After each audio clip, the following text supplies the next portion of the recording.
good too.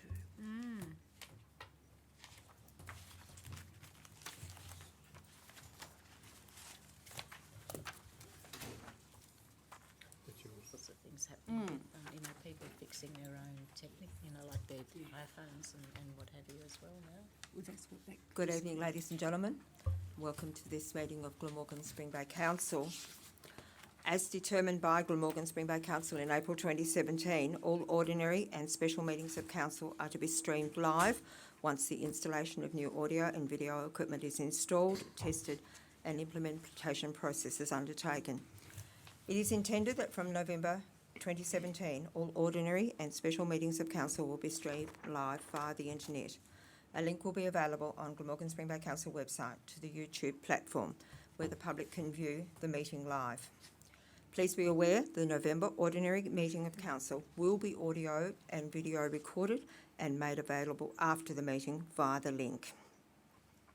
In accordance with the Local Government Act 1993 and Regulation 33, these video audio files will be retained by council for at least 6 months and made available for viewing live as well as online within 5 days of the scheduled meeting. The written minutes of a meeting, once confirmed, prevail over the video audio recording of the meeting. So good evening, everybody. I am acting in the role of Mayor for this meeting of Glamorgan Spring Bay Council. Councillors are in attendance. Councillor Woods is running late. She is en route to the meeting. She should be here in approximately 20 minutes. Mayor Michael Kent is an apology. We have staff in attendance. Agenda item 1.3 is the declaration of pecuniary interest. I need to ask if councillors have any pecuniary interest on any agenda item.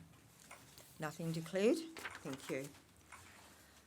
Agenda item 2 is the ordinary meeting of the council meeting on October the 24th.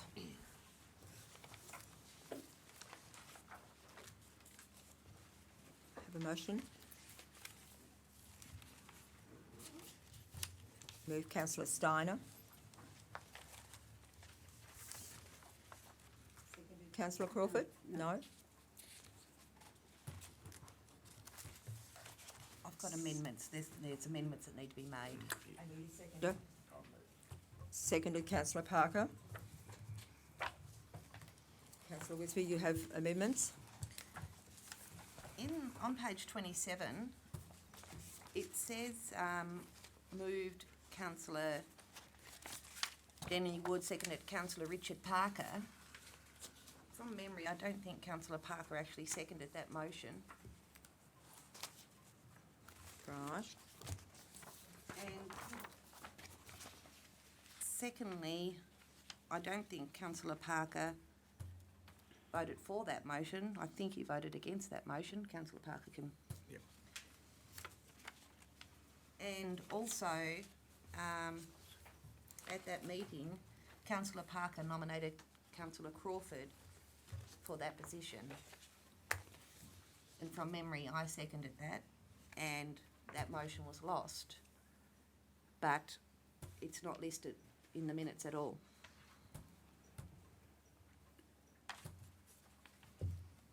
This is for the General Manager's review.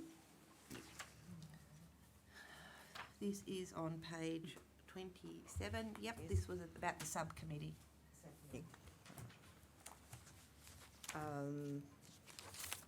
Right, General Manager, do we?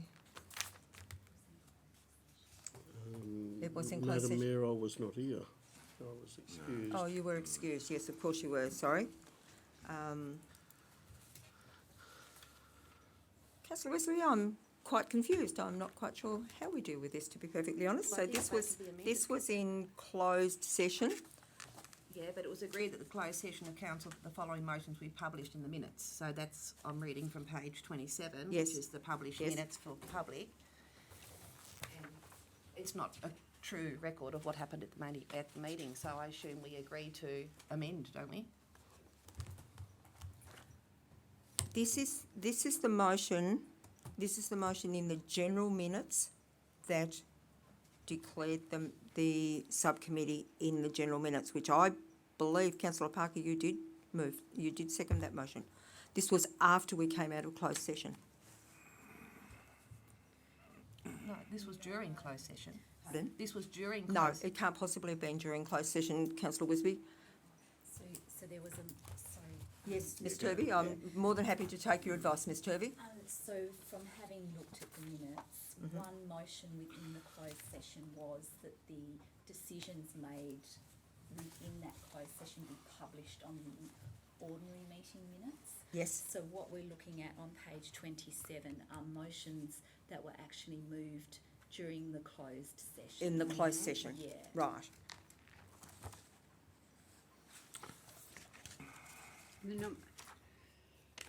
Yes, councillor Crawford?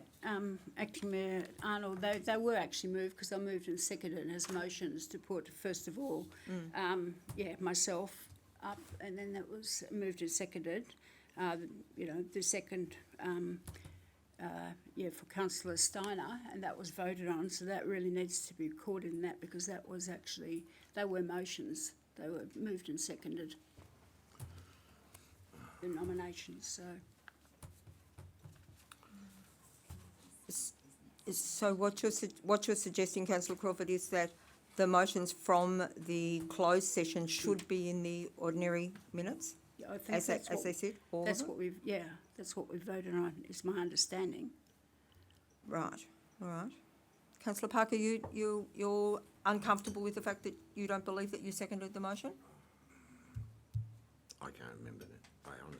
I was surprised I actually did second it, because I'd moved that Councillor Crawford, so I was just surprised that I'd seconded that. Councillor Parker, can I jog your memory here? If you recall the closed session minutes, I was seated where Ms Turvey is, and I actually took the minutes, and you actually did indicate to me that you would second the motion, and so that's why that's on there, and it would have gone on to the board. So I have absolutely no doubt in my mind that you seconded that motion because I was taking the minutes of the closed session at the time. Councillor Farmer? Yes, Acting Mayor, you might recall that I think it was through a secret ballot that we actually come to the conclusion because there was two motions. That's and then right. a secret ballot took place, and then that was the result was probably what's on the on this page now. On that point, if it was a secret ballot, Acting Mayor, how come names are in there? I'm sorry. Was it a secret? Councillors, could I ask you to bring your microphones closer to you so that we can hear, please? Thank you. Sorry, Councillor Wisby, your So this question? was a secret ballot. There was a secret ballot at the time, yes. So And if then, it was a secret ballot, how come names are in there if it was secret? secret ballot was only to determine who would be the person. Yeah, but how do we know who voted for what? We don't. If it was secret, so how come names are in there then? If that makes sense. Sorry, councillor, it doesn't make sense. The motion wasn't actually a secret ballot. The motion wasn't a secret ballot. So So the motion in the confidential minutes was that the matter dealt with in the closed session is made public. So that then had to go into the ordinary minutes. That would have then had to go into the ordinary minutes Can I speak? in that form. Councillor Parker? Yep. All this is done was removed from those who voted for what, isn't it? Because we didn't Yeah, know, that's- because it was a that's- secret ballot. That's right. That's yes. exactly right. Yeah. Yes.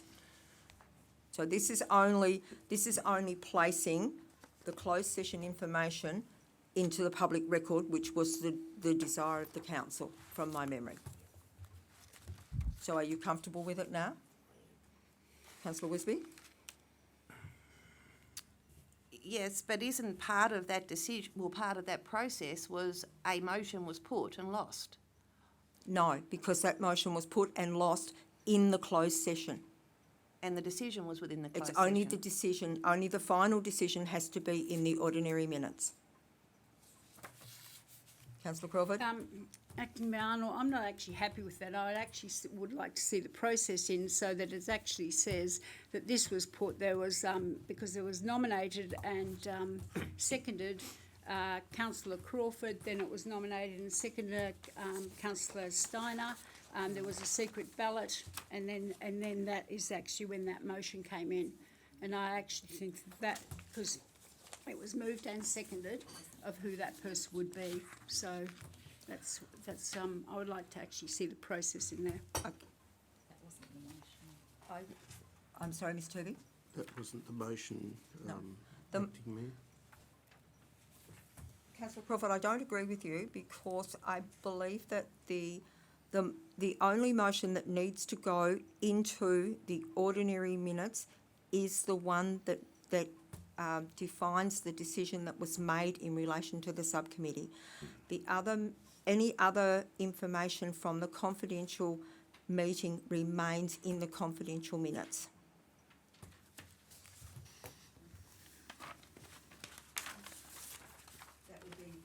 That would be the way I would see it. I'm happy for us to have a further conversation in a closed session at another time, but I believe that the information that had to be published in the ordinary minutes has been published. Anything else has to remain in the confidential minutes. And if Councillor Parker is happy to accept my recollection that he did in fact second that motion, Yep. I believe the minutes can go forward. I can't recall. Councillor Wisby? The closed session confidential meeting minutes Yes. also doesn't list that. So it's therefore lost. Like it's actually the information is no longer recorded. Because if that were the case, any other matter that's brought to council for a decision, several motions can be put and lost. They're always listed in the minutes from my recollection. Mm-hmm. In this case, if it's different, then the item the motion that was put and lost, shouldn't that then therefore be contained within the confidential minutes? Yes. I would think it should be, and that's, what I don't understand in this process is though, why it wasn't picked up on the night, why we didn't pick that up at the last meeting, when the minutes clearly go up onto the screen behind us. So I'm not sure that matter can be dealt with. Right now, I think we need to deal with the minutes of the ordinary meeting as they sit. Just for clarification, but when we actually do that, aren't we also agreeing to the confidential minutes at the same time, which I don't agree with that are right? We are. Right. All right, point taken. Amendment, Acting Mayor Arnold, that the minutes of the open ordinary meeting held be confirmed as true and correct record. The ordinary meeting, Yeah, not the confidential, just Okay. the, and we can deal with the confidential minutes. Have a further conversation about the confidential minutes? yeah, well, I'm putting that as an amendment, You yeah. can do that? No, Madam Mayor. General Manager? I mean, it's actually the same thing. Okay, It's exactly the same recommendation that's there, which has Right. been moved and seconded, so I'll just put that motion. If it gets defeated, it gets defeated. all right. All right, I would like to put the motion. It's been moved by councillor Steiner, seconded by councillor Parker in relation to the minutes. Yes? Yes, sir. Yeah, that's right. I did that to get it moved. Yeah, only did it move on. Thank you. I'll put the motion. All those in favour? Councillor Steiner, Deputy Mayor, councillor Farmer. Those against? Councillors Crawford, councillor Parker and councillor Wisby. Motion's lost.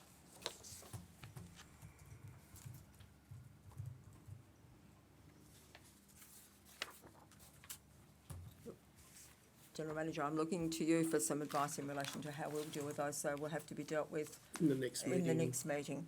on the 12th of December. Thank you. Thank you.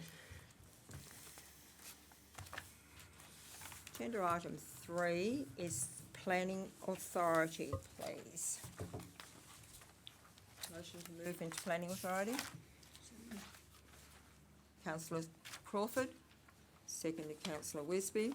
Council now acts as a Planning Authority. I'll put the motion. All those in favour? Motion's carried unanimously. Thank you. Time is 5:15. Councillors, I need to advise that agenda item 3.1 has been withdrawn. We are only dealing with agenda item 3.2, which is DA 17245, multiple dwellings at 1 Aquasands Drive, commencing on page 28. Councillor Crawford? Thank you. Acting Mayor Arnold, when was that withdrawn? Only a few minutes before the meeting, I believe, early this afternoon, Thank Councillor you. Crawford. Thank you. I was advised when I arrived today at 3 o'clock. Thank you. Welcome, Councillor Woods. My apologies for being late No, and my attire, of course. not a problem. Thank you. Councillor Woods, I just need to remind you that this meeting is being live streamed tonight. So if you could please have your microphone close for when you make any comments. Thank you. Thank you. Sorry, Councillor Crawford? Thank you. Right. The recommendation is on page 35. Councillor Woods, I'm not sure if you heard, but agenda item 3.1 has been withdrawn. We're dealing with 3.2. Thank you.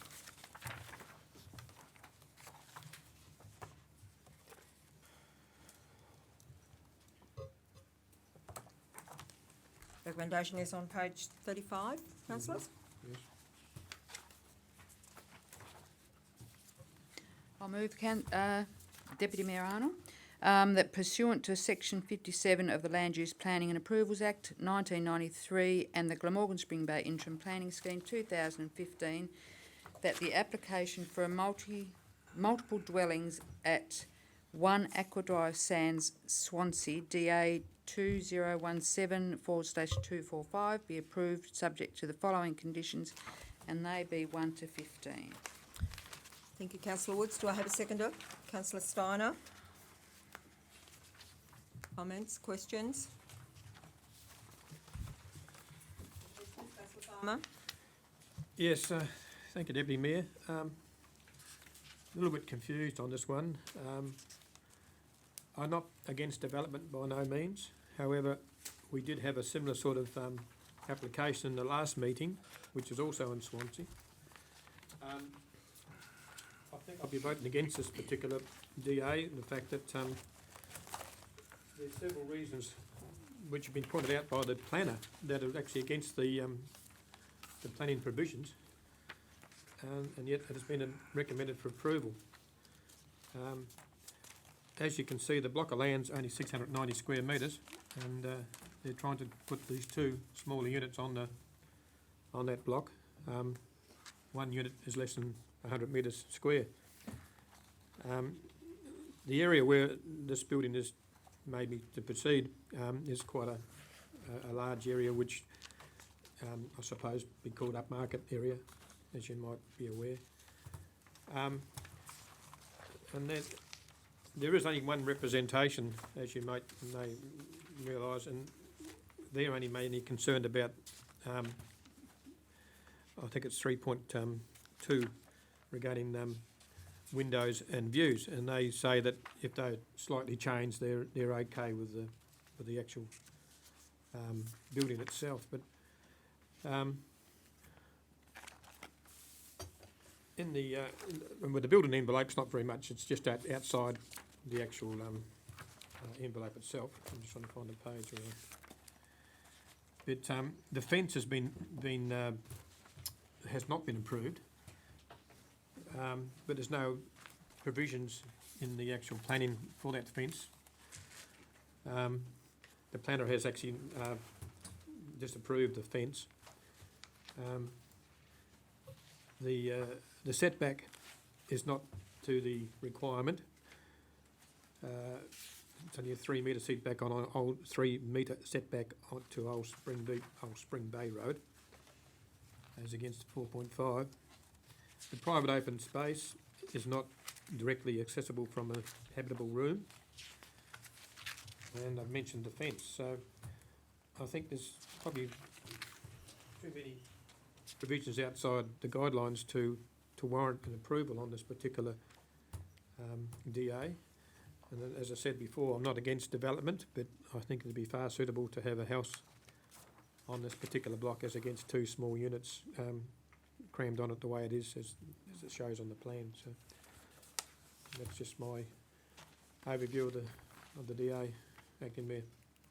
Can I just remind councillors that if they are of a mind to not approve this development application, then we will need sound planning reasons as to why.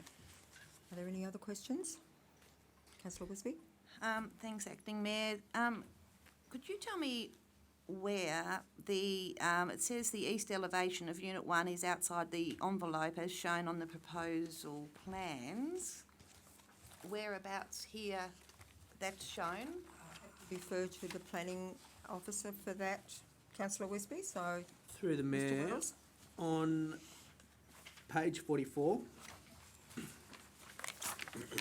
in relation to the south elevation, so the bottom Sorry, drawing, I can't understand. page 44, Yes, if you review the south elevation, it does show in a highlighted by a darker colour the minor section of the building that's outside the building envelope. can you see that? It's page 45, is it? Page 44. Oh. It's 45 here, it's that one there. That's the diagonal, Yes, 45? that's correct. it's on a different page, on 45 on ours. Is that there? I've got, It's on Oh, both. that way. yep, Oh, right. page 44. It is, sorry, that was, yeah. So it's in this one here. Those words there.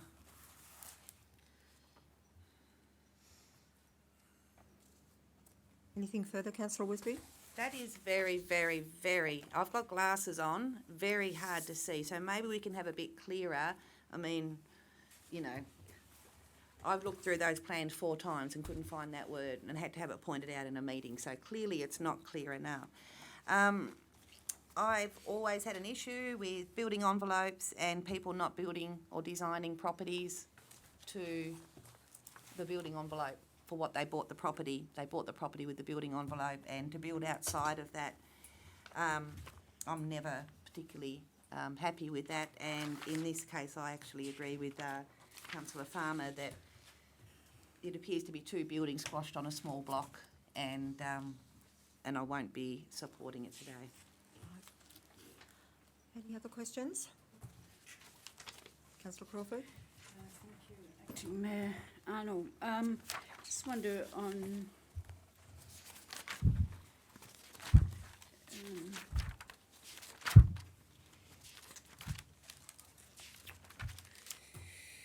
bottom page 35, condition 2, whether that on the second, well, straight point, whatever, any solid front fencing being no higher than 1.2.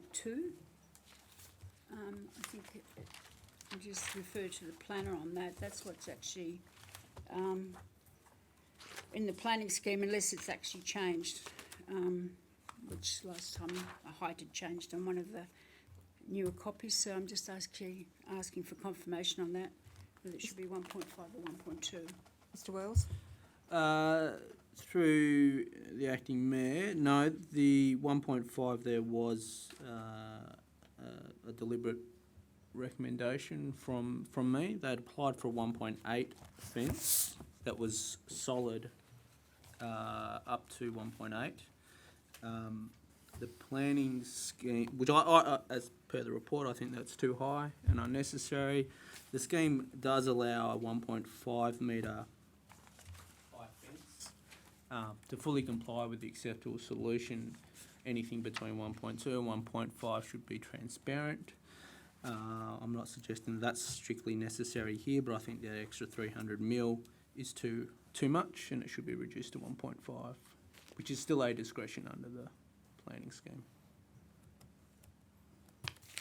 Councillor Crawford? Thank you, Acting Mayor Arnold. I read it as 1.2 on the performance one, if it was a solid fence, so, Through the mayor, that's correct. This condition, if it's adopted, it would still be granting a discretion on the front fence, because it would be a solid fence higher than 1.2, but it is 300 mil less than what they proposed, so it is a reduction.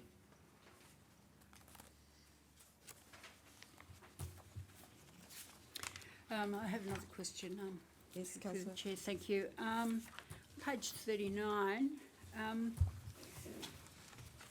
with the private open space at the back, on the north, can see that it's 1.2 metres below ground level, and then on top of that, the 1.8 metre high fence.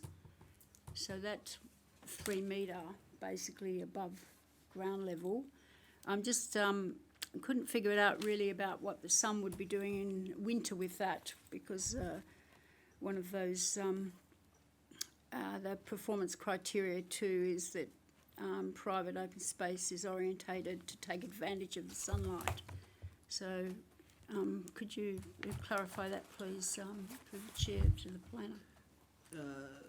Through the mayor, the extent of sunlight that the private open space areas will receive will depend on what gets built next door to it. But it is a large area of private open space, close to 70 square metres for each unit on the northern side of the building. I think that's more than satisfactory. In terms of the discretion itself, the discretion is there because those areas of private open space are not directly accessible from a habitable room because it's a 2-storey building. For the councillors should be aware that the state planning provisions, as approved by the minister, have removed the requirement for private open space to be directly accessible because of scenarios like this, where it is impossible really to meet that with a 2-storey building where you put your habitable rooms upstairs to take the sun and the view.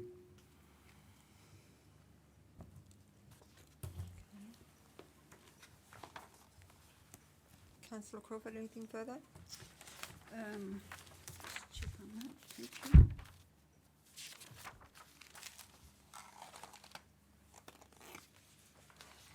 Just one other query that I had, on page 31, it talks about, under the proposed, on the second building envelope down, it says the east elevation of Unit 1 is outside the envelope as shown on the proposed plans. And then it talks about, over the page on 3.2, the western elevation of Unit 1, which is within the setback. So they're talking about the setback there as well. I was a bit confused on that. If you,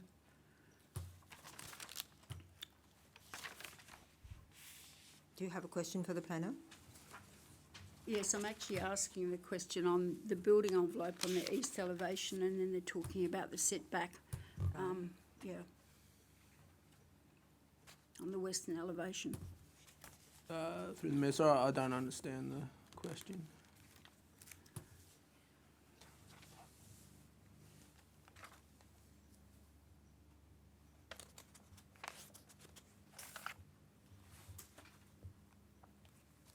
Mr Wells, while Councillor Crawford's gathering her thoughts, could I just clarify the fence with this condition, so fence can be no higher than 1.5 metre? That's what we're saying? Yep, that's correct. Thank you. Councillor Crawford? Yeah, I might leave that one. I'm actually, I just want to speak briefly Sure. against so I'm not in support of this development application of the multiple dwellings, One Aqua Sands. I think it would, although we'd like to allow, like Councillor Farmer was saying, people to be able to build what they want on their own block of dirt, it's always difficult to know what we should allow over what is prescribed. I always thought that what was the new scheme was supposed to give was to give clarity, but apparently it doesn't. I believe it does not fit either the acceptable solutions nor the performance criteria, and it shouldn't be approved. This is it is not an overly large block, and I believe the multiple dwellings proposed for this block do not fit the performance criteria that we talked about in the front setback, the building envelope, although it's, as we can now see, it's an incredibly small area. I couldn't find it either. The private open space not being directly accessible, and that mightn't be desirable, right? The actual scheme, that's what the scheme is. Like, it might have some faults, and the planner has said to us that in the new statewide scheme it's actually going to change, you know. But at the moment, this is what we're dealing with, this actual scheme at the moment.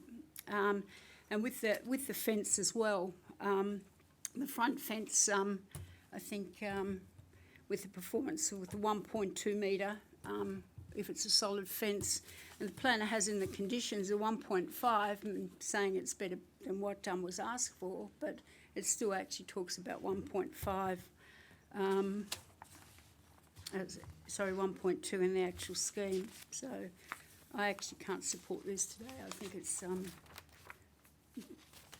we've seen also what has happened in the Aqua Sands area. So what happens is council comes and actually does a scheme and zoning that is actually approved and that the community is happy with, and then we undermine it by actually finding ways around actually not doing to what was actually the objectives in the first place of that area.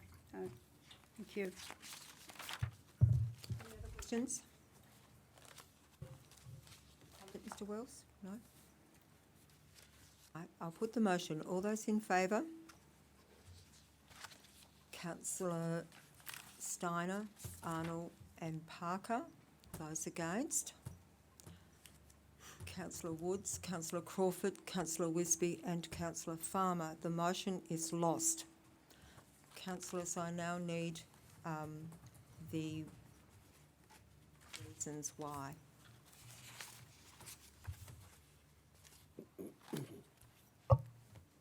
If I may, Acting Mayor Arnold, given the points that have been brought up by Councillor Crawford and Councillor Wisby and Councillor Farmer, and that's what I was listening to with regards to my decision, maybe, like I've asked before, if they could give the words to us with regards to why it's been refused, and I will support it. Of course. Councillors are aware that we do need to have sound planning reasons if we go against the recommendation of the council planning officer. So, do I have the sound planning reasons for recording in the minutes? Councillor Crawford? Yeah, I would actually say the reason that I'm actually not supporting it, I think it should be refused, is it doesn't comply with 10.4.2 on the front setback, with the primary frontage being Old Spring Bay Road. The building envelope 10.4.2, acceptable solution. With the performance criteria, extent. The planner has on page 33, performance criteria, extent of non-compliance is minimal, but still that's what we're talking about, the performance criteria, not acceptable solutions, is minimal. Well, and it is considered sufficient. So the planner's saying that it is sufficient separation, but I'm actually saying that's subjective and I don't think it is. So the building envelope 10.4.2 in the performance criteria, private open space 10.4.3, A2C, in the performance to Councillor Crawford, could I interrupt you there? Yeah. Because the process in planning, as I'm sure you will recall, is that now that the motion was lost, there needs to be an actual motion to refuse, which would need to include all the conditions or the reasons. So I'm looking for a motion to refuse this particular matter with the reasons.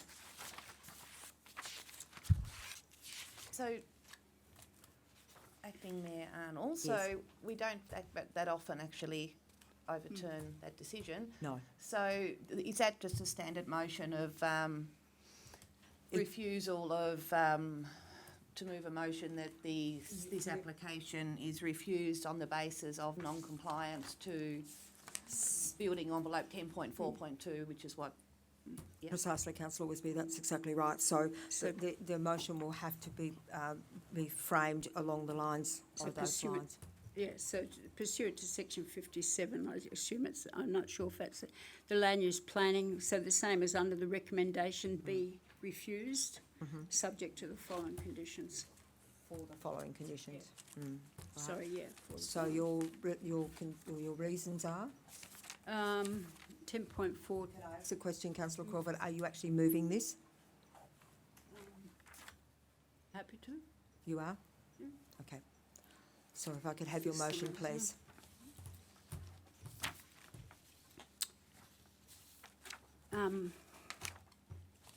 As it does not comply with front setback 10.4.2.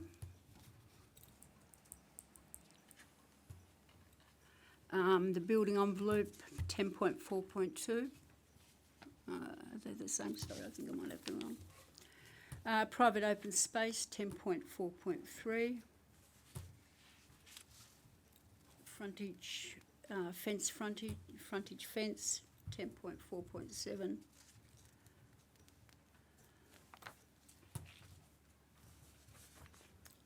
Just check if I've got that one.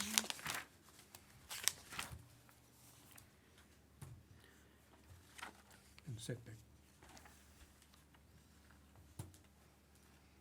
That's, Front is that your motion, Councillor Crawford? Yep. Yes? Seconder? Councillor Farmer?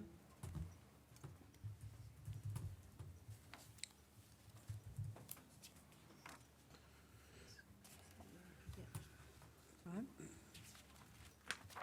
Is there any further discussion on the refusal motion? Councillor Woods? Thank you, Acting Mayor Arnold. Just with regards to, the motion that is there now, a question to the planner. What is his opinion with regards to, or can I ask that? I'm sorry, Councillor Woods, that you can't ask the planner that because... Okay, yep, no, that's fine. Yeah. Yep, not a problem. Okay, thank you.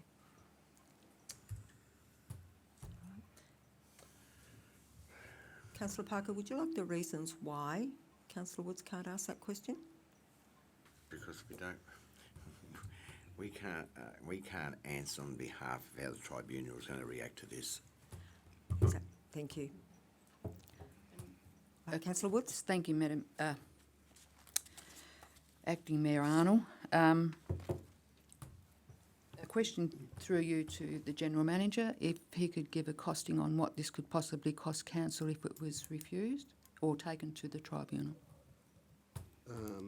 Through you, Mayor, I have no idea, but mediation would usually occur and it would normally go with the professional advice of the planner. Thank you. Okay. All right, any further comments on the motion to refuse? I'll put the motion. All those in favour? Councillors Wood, Crawford, Wisby and Farmer. Those against? Councillors Steiner, Arnold and Parker. The motion is carried.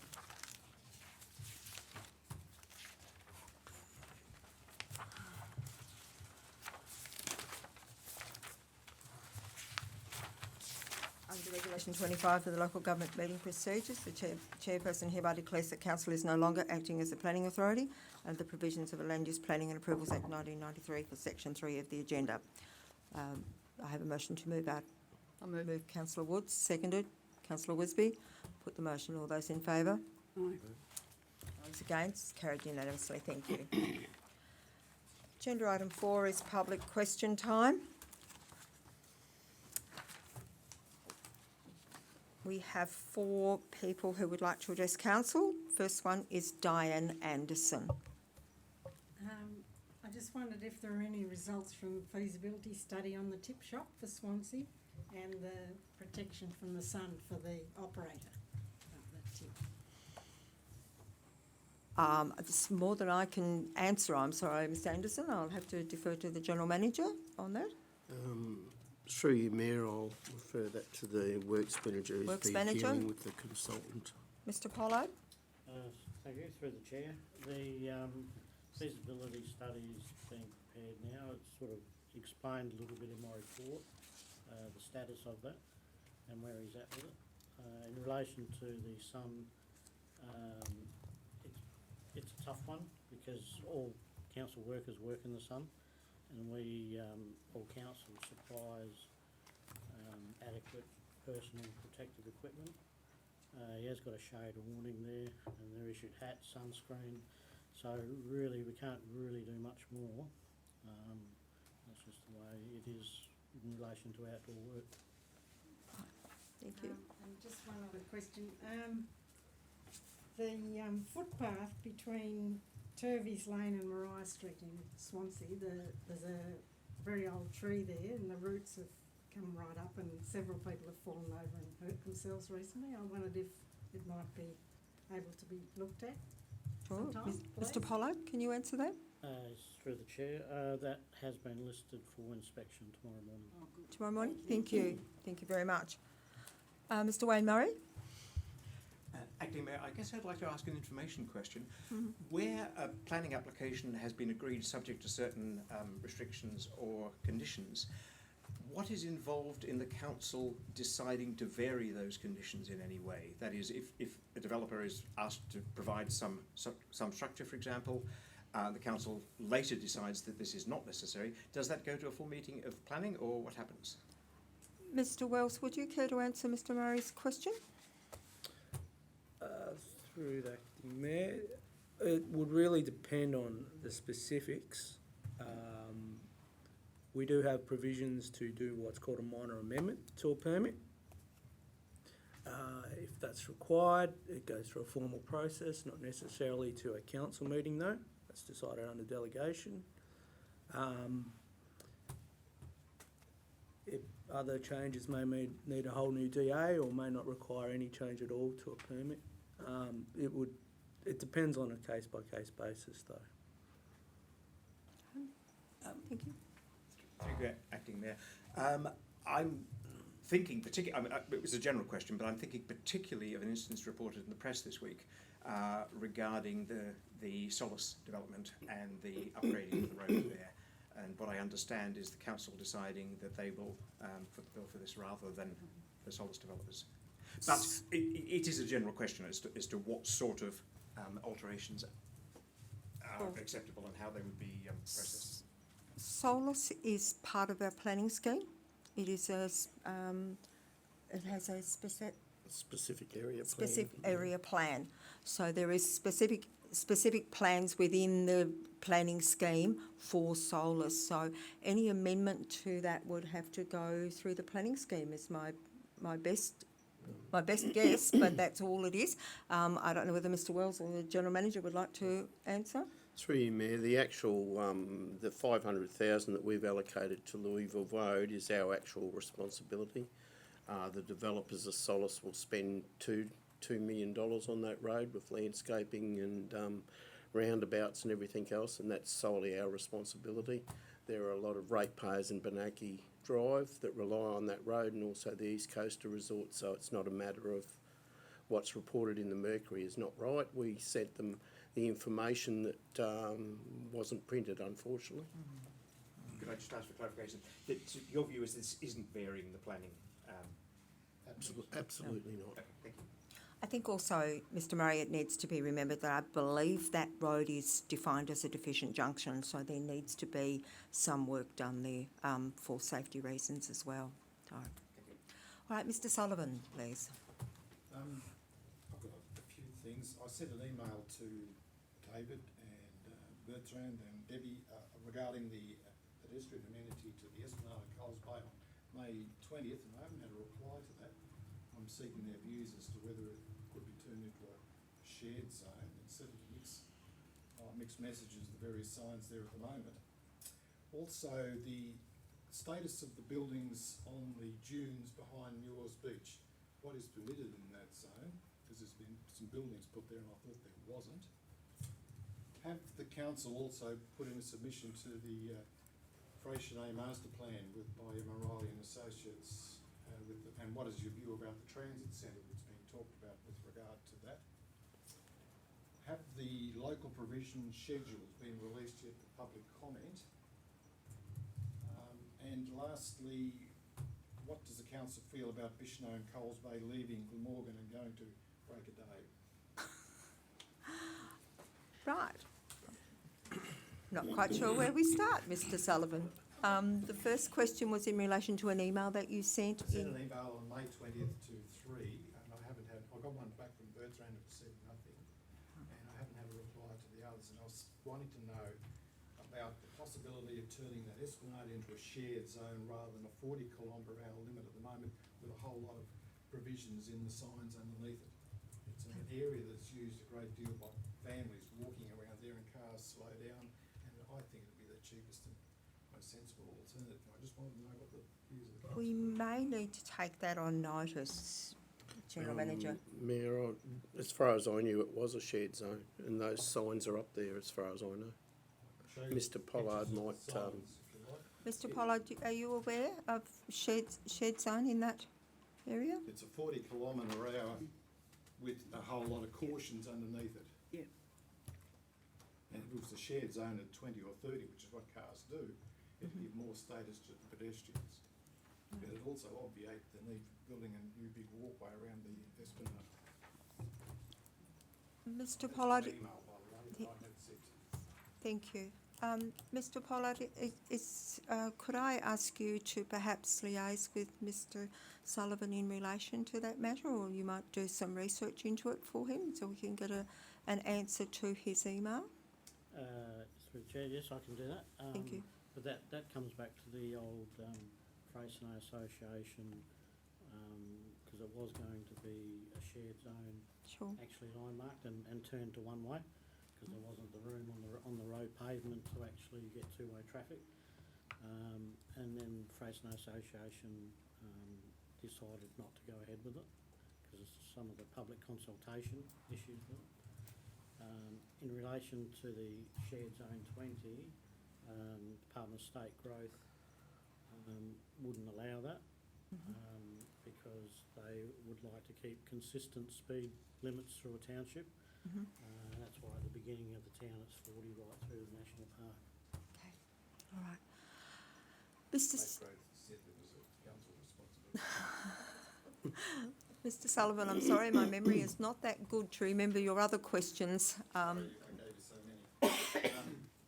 There's some buildings on Ewers Beach on the dunes which have been, foundations are now being constructed up to a high level. What's their status? Oh, I thought it was contentious and I thought they were outside the planning permits. So I want to know what the zone there allowed them to do and whether that was the case with these particular buildings. Mr Wells will answer that. Mr Wells, With Acting Mayor, take it on notice. I'll have to take the detail of it on notice. I know 4 or 5 years ago maybe there was a subdivision approved there with building envelopes that did permit subdivisions, but or dwellings, but whether that's an exact location that you're discussing. The previous councillor Morgan disallowed any building on top of the dunes and they limited the height of one that had already been there, and this other one was stopped at the foundation level. Mr Sullivan, I need to just say that the public question time is not an area for debate. We can answer as best we can single questions without debate. So your next, and Mr Wells is quite happy to work with you in relation to that, so if you would like to contact him after the meeting, that would be great. Next question? Did the council make a submission to the Freycinet Master Plan? I don't know. General Manager? Through Mayor, I actually sit on that steering committee, so. Right. General Manager sits on the steering committee, so that would be a yes. And when are the local provisions schedules coming out from the council? Mr Wells? The local provision schedules are still in a draft form. They can't be released for any formal public consultation without the approval of the Planning Commission, and that hasn't been sought, and the councillors haven't been presented with a copy of any drafts yet. If you have any specific questions around that, I'm happy to answer those out of session. Will the general public get to see the provisions? Absolutely, there's a requirement for consultation. And the last question was about, what's Glamorgan Spring Bay feel about Fisherman Causeway going to Break of Day? Is there a view on that? We haven't had any discussions around the amalgamation process. We've just completed our survey. The report will be coming to the 12th of the meeting on the 13th of December. 12th of December. So there will be a recommendation in relation to the outcome of the survey. The approach by Break of Day was to the Minister in relation to a boundary adjustment, and that was a separate report that was done by KPMG. At this stage, Council hasn't had an opportunity to discuss that aspect of amalgamation or boundary adjustment or merger. That will happen as I said, on the 12th of December. Okay, thank you. Ms Hannah Brill, please. My questions relate to the management of Salt Creek in Swansea. And I've been informed through the email from Mr Tony Pollard that there's been a consultant employed to investigate management options for that area. And my question is who the consultant is and what are the terms and when the consultation is predicted to be finished. That's one question. The other one is since the as the consultant has been employed, how come the council is preempting possible outcomes of the investigation and is significantly reducing the area of the reeds around the creek? And then I also have got one question regarding amalgamation. In a survey, Ms Brill, could we deal with one question at a time? Sure. It just makes it just a little bit easier. So your first question, Mr Pollard, did actually respond to you in relation to that matter? Mr Pollard, are you the person? Responded to my general inquiry about the reduction of the reeds area by saying that there's been a consultant employed. So my question is, who is the consultant and what are the terms and when there is the date? Okay. General Manager, is that something, or Mr Pollard? I mean, through you, Mayor, the consultant is an experienced engineer on flood surveys, and he expects it to be done within 2 months. So that'll be released to the public, the report. There's no issue with that, and that'll make recommendations as to the cause of the flooding and whether that can be remediated at all. Right, so is that consultant also familiar with environmental considerations? Through you, Mayor, absolutely. Absolutely. Okay.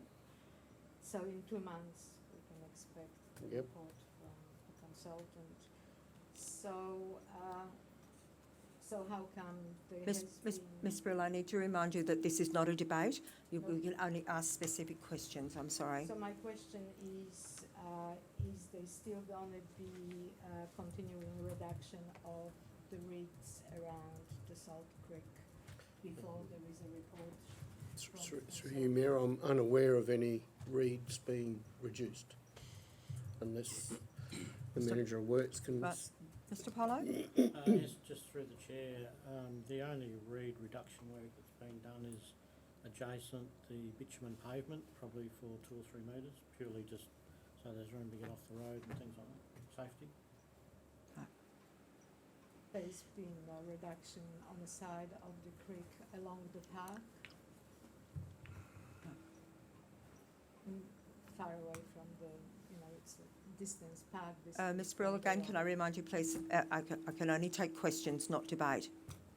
And my last question regarding amalgamation. Yes, sir. That I'm not quite sure how come there hasn't been a question put to the residents whether we would like or not would like to have an amalgamation. There's been a survey. A survey was out for, I need to defer to Ms Turvey for this. The survey was out for about 5 weeks? At least 5 weeks. So there was a survey available. It was online. It was advertised in local papers. There were notices, I believe, around. So yes, there's been a survey in the community for approximately 5+ weeks. Can I be reminded of the questions that were asked in the survey? I don't have them with me right now, but we'd be happy if you would like to. If you would like to give Ms Turvey your email address, I'm sure she can provide you with that information. All right. Thank you. Agenda item 5 is the information reports from staff, starting on page 48 and completion on page 91. Do I have any questions in relation to the information reports?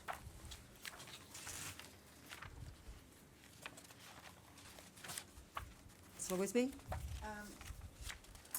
Thank you, Acting Mayor Arnold. I see on page 48, there's the first of the new sessions. The Community Connect sessions will be held in Bicheno on the 4th of December.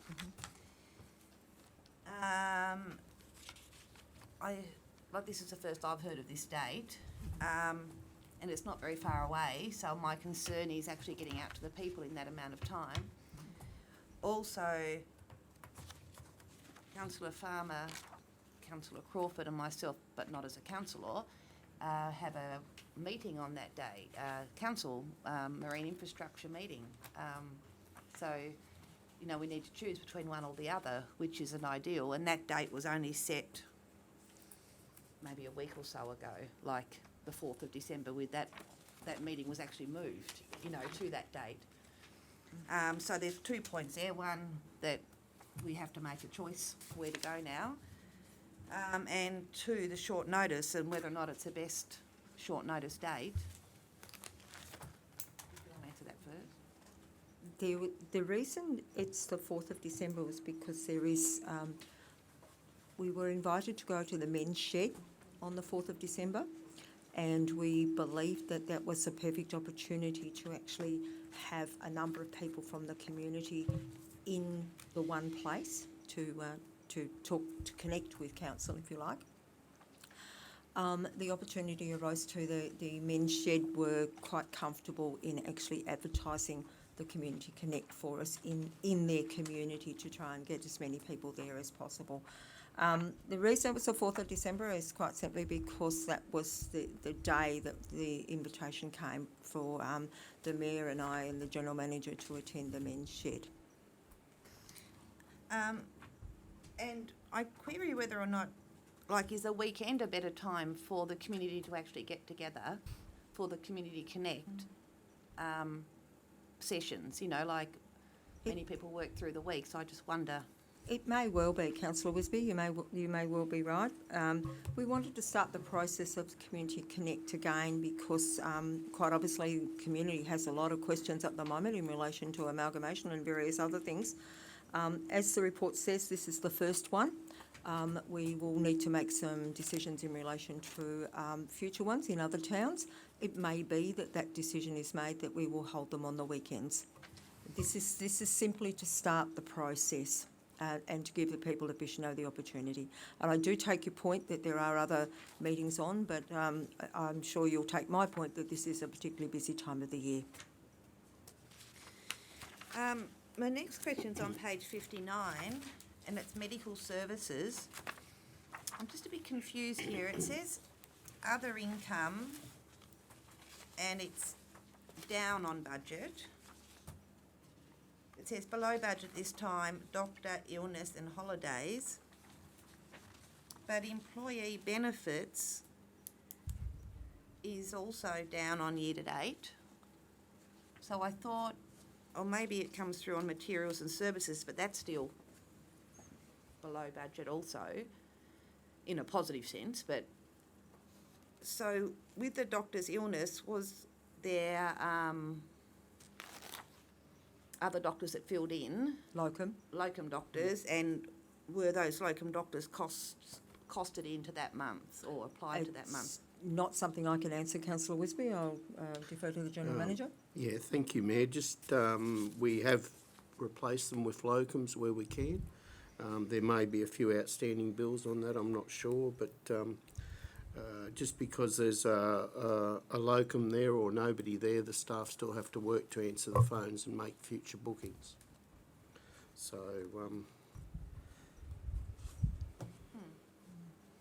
That's my point exactly. I thought employee benefits would be up rather than down.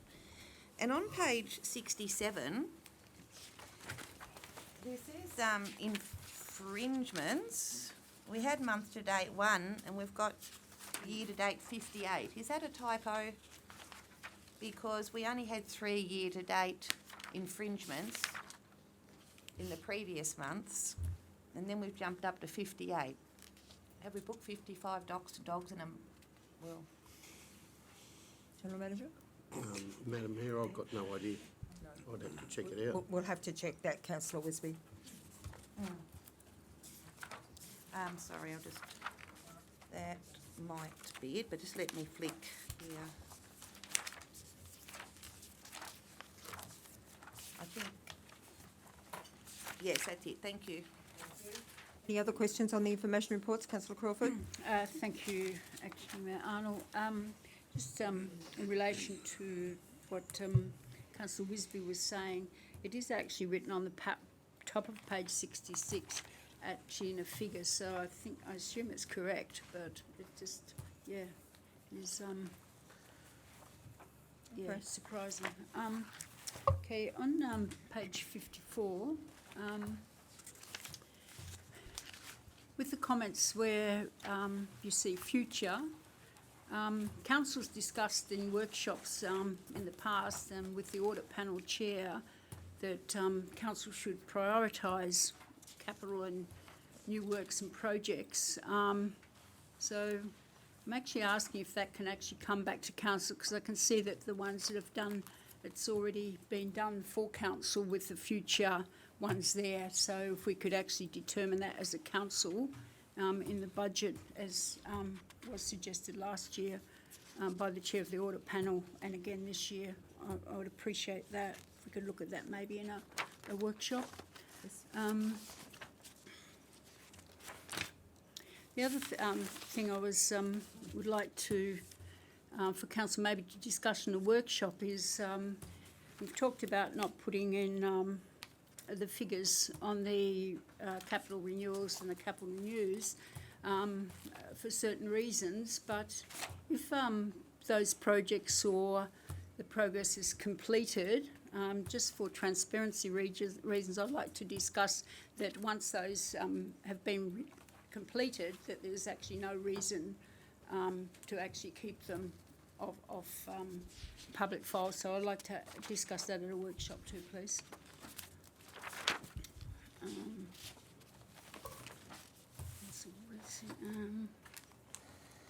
On the bottom of page 60,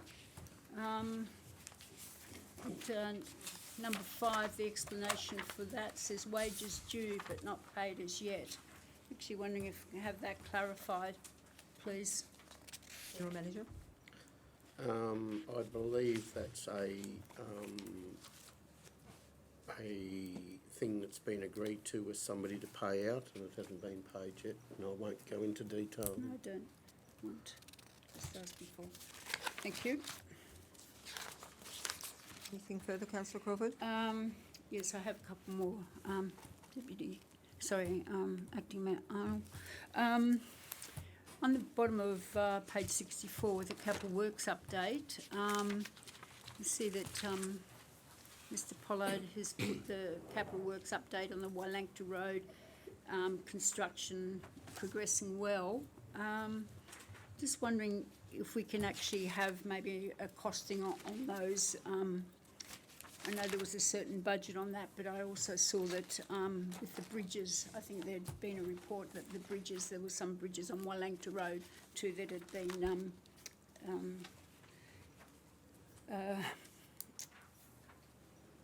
looked at. But, Councillor Crawford, I'm going to defer to Mr Pollard, thank you. but Mr Pollard, I believe the bridges were actually changed by the state government rather than council. The majority of them were done by the state government, is that right? As through the chair, they're actually funded, the ones that needed replacing within 5 years were funded by Parks, totally separate of the money that was given to us to upgrade it. The money that's been spent on upgrading appears in the capital works section. Okay, Right. Thank you, Mr Pollard. thank you.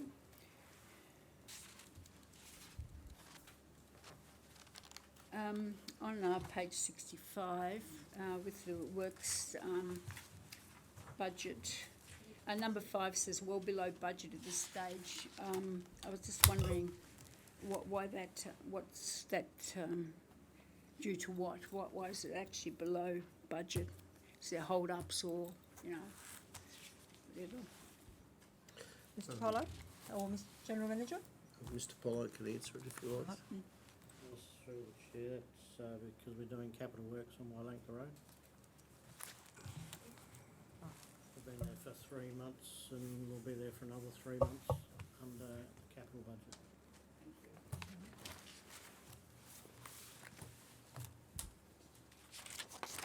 I think that's probably, I'll just have a quick look.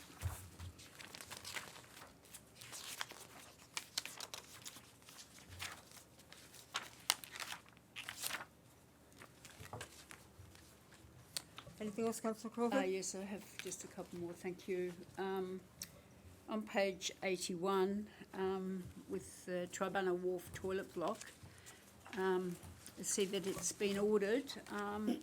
Just wondering if, what design is that? Is that one that council talked about that it actually opens out, like onto each toilet receptacle, opens out to the public, or, Madam Mayor, I've got no idea, but it's a portable toilet that we discussed in the budget where it was going to be put there, and then when the redesign of the whole Tribunal Wharf area was done, it would be moved over to the boat ramp. Okay.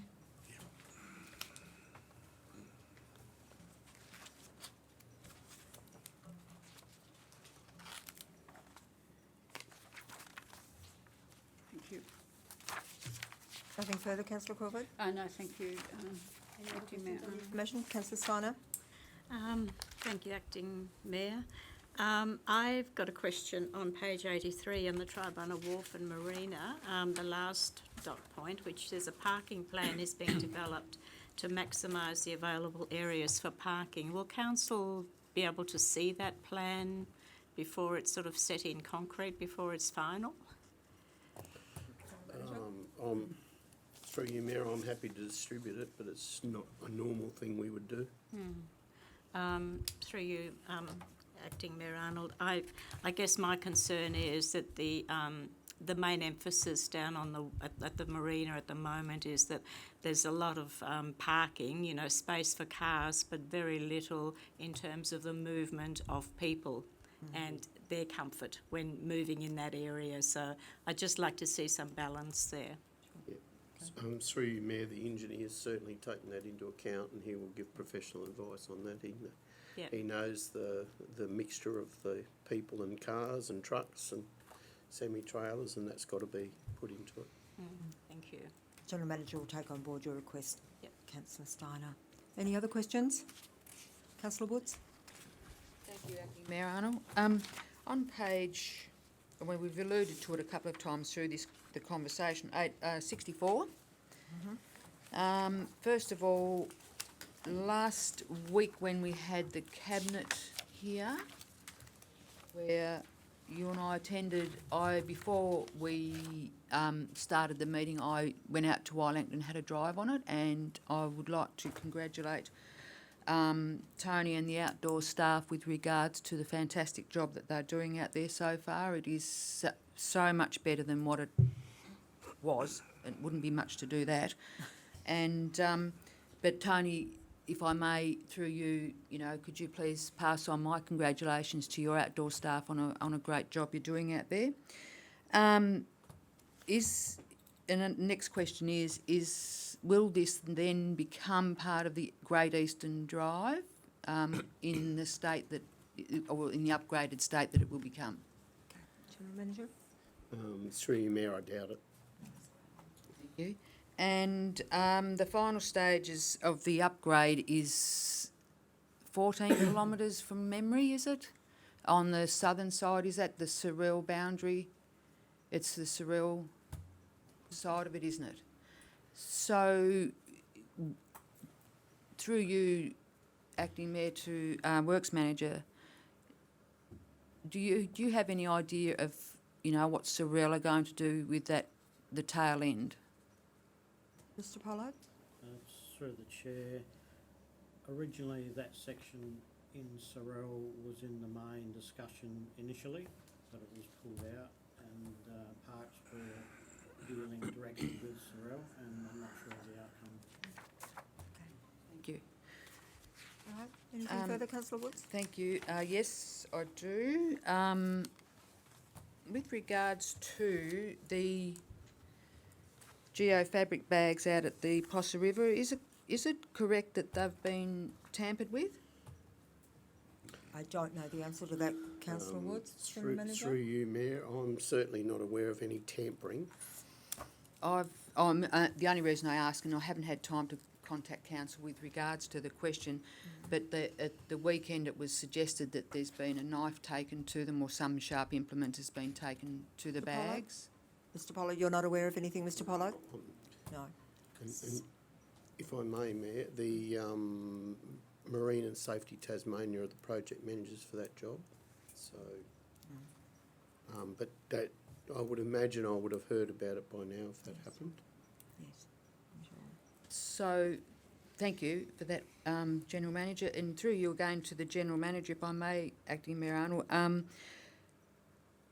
there's been a lot of talk about the bags in a positive sense, and people are really taking advantage of that riverway now, swimming. And there is concerns with regards to being able to get out of the water. Is there going to be, and again, this is probably a question to Marine and Safety, it's to have ladders put along there in strategic places or a rope so people can get out, because it's actually quite hard. Councillor Woods, I am aware that the matter has been raised before, that concern was expressed that if someone fell in or fell off one of those because they can walk on them, what would be the outcome? How would they get back onto those bags? I'm not sure if we've actually raised it as an official question to Marine and Safety Tasmania, but Can I answer that? Councillor Parker, Do you mind if I answer that? I noticed we see it would every you day. mind speaking up? We see it every day outside of our kitchen window. It did cross my mind. I did take it up with MAST. MAST got back to me, said that they would be installing ladders all the way down on both sides. Okay, thank you, Councillor Parker. It's a good outcome, Councillor Woods. Very good, very good. Anything else, Councillor Woods? No, thank you very much. Right, any further questions on the information reports? Resolved to receive the information reports. Agenda item 6 is the section 24 minutes of section 24 committees. There are 2 in our agenda: Tribunal Recreation Ground Advisory Committee and the Tasmanian Seafarers Memorial Committee minutes.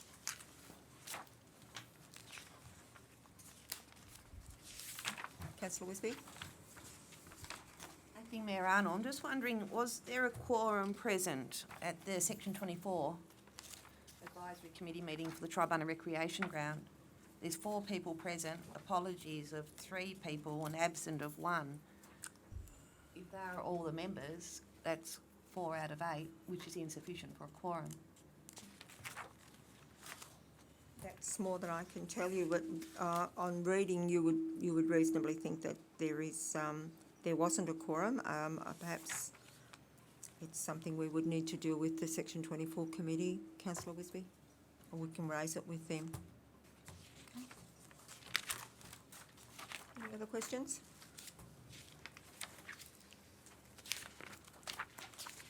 Resolved to receive the minutes of the Section 24 committees. Thank you. Agenda item 7 is the officers' reports requiring a decision. 7.1 is a report from the General Manager in relation to the Christmas closure period.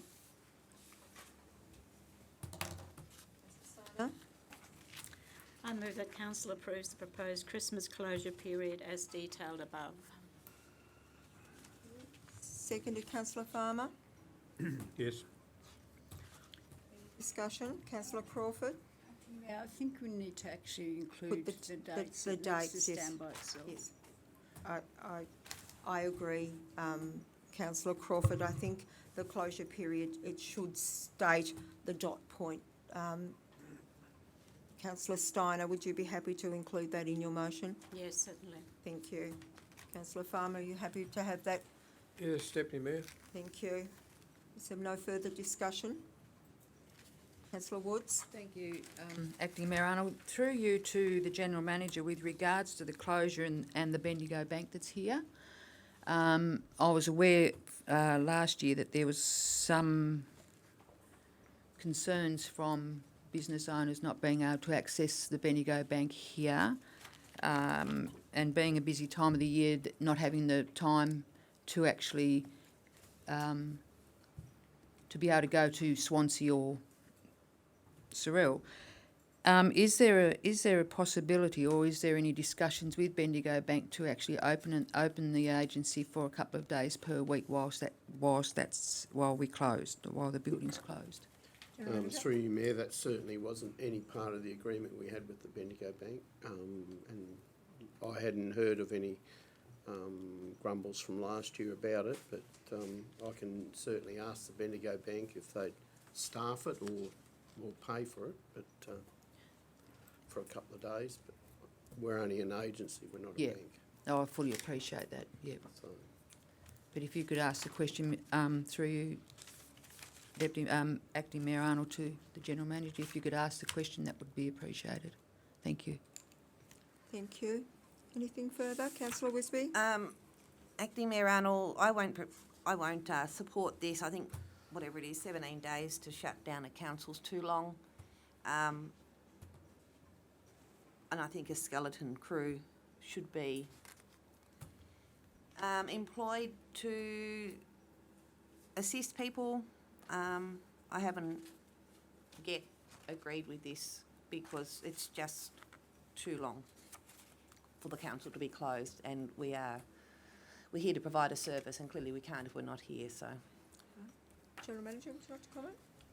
through you, Mayor, I mean, it's worked well in other years. It gets reduces the annual leave and the liability to council, and it's worked well in the past, so I see no reason not to continue it. Councillor Crawford? Thank you, Acting Mayor Arnold. I have the same reasons as the past years, that as we're over 50% of non-permanent ratepayers, and it's an opportunity, a lot of ratepayers are up over the Christmas break, and would have an opportunity maybe to ask some things of a skeleton staff, well, that won't be open to them, so I think that's one reason. The other reason that I won't be supporting this is because basically I believe it's operational, and so I'm not supporting it. I'm actually going to abstain, but it will be a negative vote. Thank you. Councillor, I'm just trying to work out how many days are actually statutory holidays and how many days we would actually be closed. So there would be some of these days would be statutory holidays, wouldn't they? Through you, Mayor, it's actually 5 days annual leave we're required to take. 5 days. Thank you. Thank you. I couldn't pick that up on my calendar on there. Councillor Parker? Thank you, Madam Mayor. I originally was going to vote against this.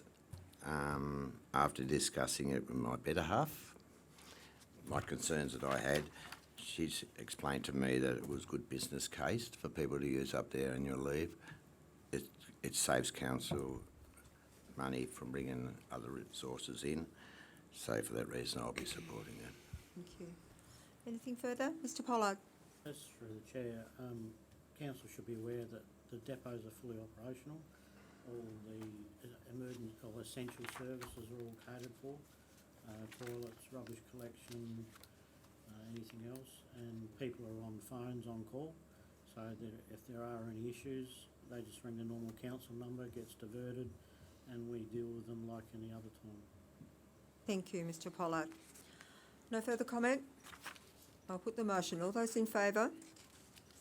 Councillor Woods, Councillor Steiner, Councillor Arnold, Councillor Parker and Councillor Farmer. Those against? Councillor Crawford and Councillor Wisby. The motion is carried.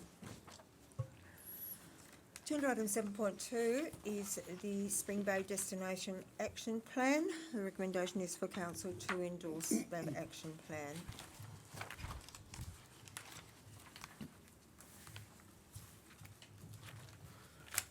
Councillor Farmer?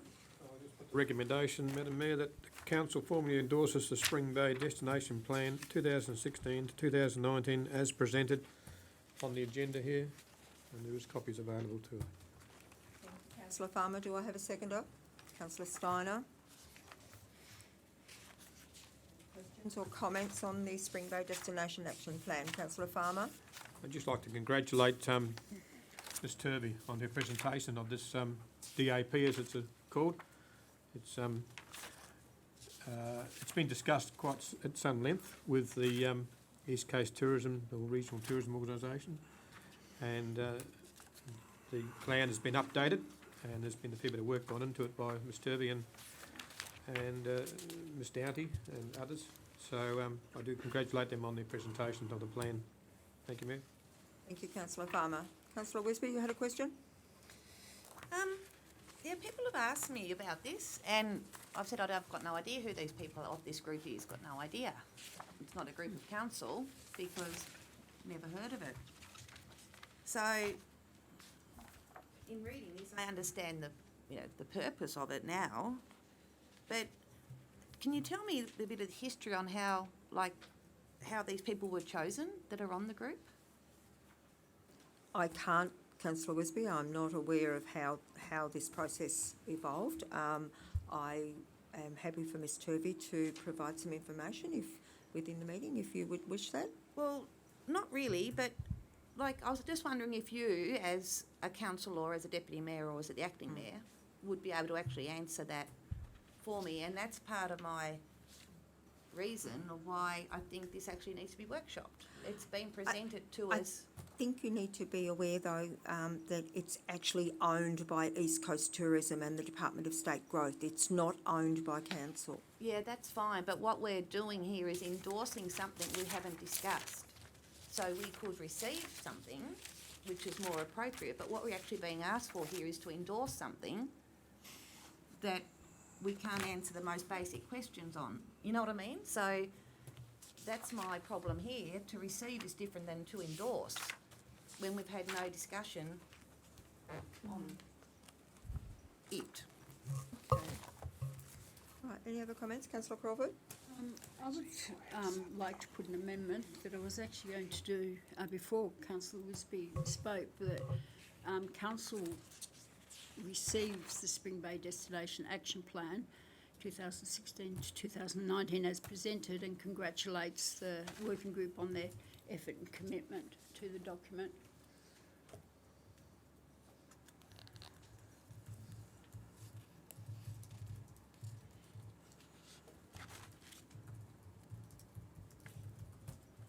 Seconder for Councillor Crawford's amendment. Councillor Woods, are you seconding? Yes, thank you. Right. Thank you. Any discussion? I'd just like to speak to this. I've kind of read through it a couple of times. There's just a couple of things that I couldn't endorse, and there's probably a couple other areas where I think I've missed out, but as it's not council's document, I would agree with Councillor Wisby on that. So, yeah, I can't actually endorse every single thing that's on that, and I would hate to see that at some time that it's actually been endorsed by council, and perhaps something that council doesn't actually support, maybe it's only one little dot point or something, is used in grants or whatever. So that's just be happy to rediscuss at a workshop, but that's what I would feel comfortable with at the moment. Anything further, councillor Wisby? May I just confirm, is it there now? I'm not sure that the word formally was included in what councillor Crawford put then. It was that council receives, wasn't Yes, it? Not yeah, formally that receives. council receives the Spring Bay destination. Yeah. And Explain, yeah. just just following on from what councillor Crawford just said, I was really surprised. I mean, I remember spending a day of my life at Orford School, I think it was, maybe 7 or 8 years ago with the strategic planning, and I think there was like a heap of people there, and it's like 7 groups, and every group come back and they said the number one thing this area needs is the sale and access to local seafood. But in reading this report, it doesn't even wine shows up, but local seafood, which I think is huge. You know, in this area, people want local seafood, and we've got a lot of little farms and fishers and so forth. I was really surprised to not see that in there. Okay. Given the second paragraph in the report, that the report's been formally presented to council and has an opportunity to become familiar with the priorities and actions in it, I'm happy to support councillor Crawford's amendment. Is there any further comment? Councillor Parker? Just one concern I have, that it's only focuses on the Spring Bay area. I can understand that it's a Spring Bay Destination Action Plan, but it surprises me that it doesn't work in with the Great Eastern Drive, and it focuses on the whole lot. Councillor Parker, it's my understanding that there will be other action plans done for other areas, or have been done. Other areas have been done already. Okay. Okay. So there's a number of them across this municipal area. All right. So, if there's no further comment, I'll put the amendment. All those in favour? The amendment? Oh, The sorry. amendment is to receive, councillor Woods, rather than endorse. To receive, not endorse. No, just receive. All those in favour? Councillor Steiner, Councillor Crawford, Councillor Arnold, Councillor Parker, Councillor Wisby and Councillor Farmer. Those against? Councillor Woods. The amendment becomes the motion. I'll put the motion. All those in favour? Councillor Steiner, Crawford, Arnold, Parker, Wisby and Farmer. Those against the motion? Councillor Woods. The motion is carried. Agenda item 7.3 is the Freycinet Association Incorporated, which is Children's Christmas Party. Recommendation is on page 100. Councillor Crawford. Thank you. Acting Mayor Arnold, the council approves a grant of $1,000 to the Freycinet Association Inc. towards the cost of organising a children's 2017 Christmas party, just like 2017 in. That's Thank you. fine. Thank you. Children's. Yep. Do I have a seconder? Councillor Parker. Any comment? Councillor Steiner. Acting Mayor Arnold, I have a question. I couldn't see anywhere in here the amount that was actually being asked by the Freycinet Association. I mean, I think it looks to me like council have just said, or whoever has just said, $1,000 will go to the Freycinet Association, but they haven't actually asked or specified an amount at all. I think the estimate, well, there's an estimated cost of 2,500 to 3,000, but I'm not sure who did that estimation. And there's also the Bendigo Bank has been approached for financial contribution of $500. The Men's Shed for $300, but it doesn't state anywhere that they want $1,000. Oh, I see what you mean. Sure. Okay. So would you prefer it was a smaller amount, I would Councillor prefer Stein? that it was $500 as the Bendigo Bank, to be consistent. Are you moving that as an amendment? If I can, yes, please. Certainly can. Moving it as... So councillor Steiner, you're moving the amendment, that's $500? The council approves a grant of $500 to the Freycinet Association towards the cost of organising a children's party. Do I have a seconder for councillor Steiner's amendment? Councillor Woods? Any discussion? Councillor Parker? Thank you, Madam Mayor. I find it irrelevant. We give $1,000 to the Spring Bay Lions Club for their Christmas parade. I find it's wrong that we should be offering the Freycinet one a less amount. Any further? Councillor Crawford? Thank you, Acting Mayor Arnold. I would be happy with the first motion to change that to a grant of up to $1,000, so that if they actually didn't need that extra money, then they could obviously liaise with the community development manager on that. I just assumed that that's what they'd had talked to Mrs. Turvey about. I could, of course, be incorrect with that, but yeah, I would be happy to put a grant of up to $1,000 on the first motion if Councillor Steiner? the amendment's lost. Acting Mayor Arnold, the other thing that I'd like to say about this is that there's nothing detailed as to what the funds will be for, and it occurs again and again in these applications.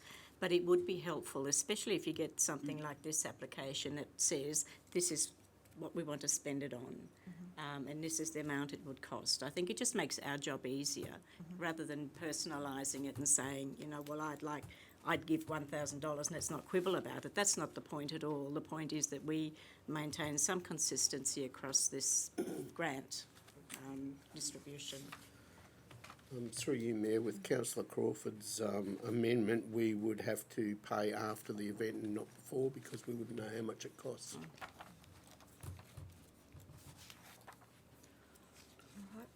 And also, Mayor, if you add them up, it actually comes, if we give 1,000, it actually comes to $2,800, which is right in the middle of the 2,500 to 3,000. Councillor Wisby? Thank you. I'm happy to give $1,000. We gave $1,000 to the Swansea Community Christmas Parade Group. I think we consistently give $1,000 to Lions down here. And if we want to talk about being consistent, then that is consistency. Yes. But the other point too is, I mean, this matter comes up quite often on these grants, and I think we actually need to improve the quality of the information that we receive in respect to these grants. I don't know if we need a pro forma or something, but it, you know, quite often this matter comes up. And it's not as though we can defer it to the next meeting, which I think I had a problem last meeting on something, and it was like, well, we can't defer it because by the time the next meeting comes, the event would have been held and they'll miss out or something or other, right? So, again, on this one, we can't defer for more information or anything. So I'm happy to give this group $1,000 and be consistent. But going forward, it'd be nice to get probably All right. a bit better information. I agree that I take Councillor Steiner's point in relation to there's no specific amount here. I do have an amendment, Councillor Steiner's amendment, so to deal with it I will have to put the amendment first. So I will put the amendment that a councillor approves a grant of $500 to the Freycinet Association Inc. towards the cost of organising a children's Christmas party. So all those in favour? Councillor Steiner. Those against? Councillors Wood, Crawford, Arnold, Parker, Wisby and Farmer. The amendment is lost. I'll put the original motion, which is the council approves a grant of $1,000 to the Freycinet Association Inc. towards the cost of organising a 2017 children's Christmas party. All those in favour? Councillors Wood, Crawford, Arnold, Parker, Wisby and Farmer. Those against? Councillor Steiner. The motion is carried. Agenda item 8 is miscellaneous correspondence for information. Thank you letter from Mr. Alistair Douglas, who was presented with a memento in thanks for the amount of work that he has done for the Seafarers Memorial over a number of years free of charge. And the Roads to Recovery, the statement of expectations from the Honourable Darren Chester. basically what we have to meet when we get roads to recovery funds. Any questions or comments on the miscellaneous correspondence? Nothing, resolved to receive it, thank you. Agenda item 9 is the motion tracking document. Any questions or comments on the motion tracking document, councillor Woods? Thank you, Acting Mayor Arnold. 28 on page 107, 28th of June, 8.8, the review of the Sea Fest 2016.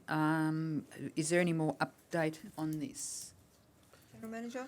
Through you, Mayor, no, I don't have any further update on that. Thank you. And also on page 108, on 10.1, the notice of motion, the Botel development. Is there any more information with regards to that? Through you, Mayor, no, there's not. Thank you.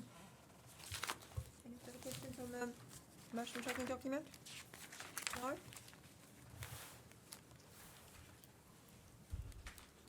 Resolved that council receives and notes the information within the motion tracking document.